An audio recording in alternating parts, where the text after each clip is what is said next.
اعوذ باللہ من الشیطان الرجیم، بسم اللہ الرحمن الرحیم۔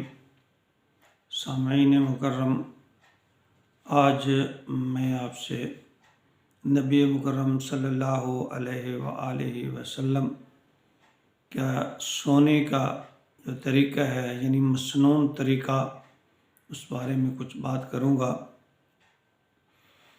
حضرت عائشہ رضی اللہ تعالی عنہا فرماتی ہیں کہ نبی اکرم صلی اللہ علیہ وآلہ وسلم جب سونے کے لیے تیار ہوتے تو آپ اکثر باوضو ہو کر سوتے، بستر پہ آ کے بستر کو جھاڑتے اور پھر 3 مرتبہ سورۃ فلق اور سورۃ ناس، قرآن پاک کی آخری دونوں صورتیں، اس کی 3 مرتبہ تلاوت کرتے اور اپنے ہاتھوں پر پھونک مار کے اپنے چہرے پر، اپنے سر پر اور جسم کے ہر اس حصے پر جہاں تک آپ کا ہاتھ پہنچتا پھیرتے۔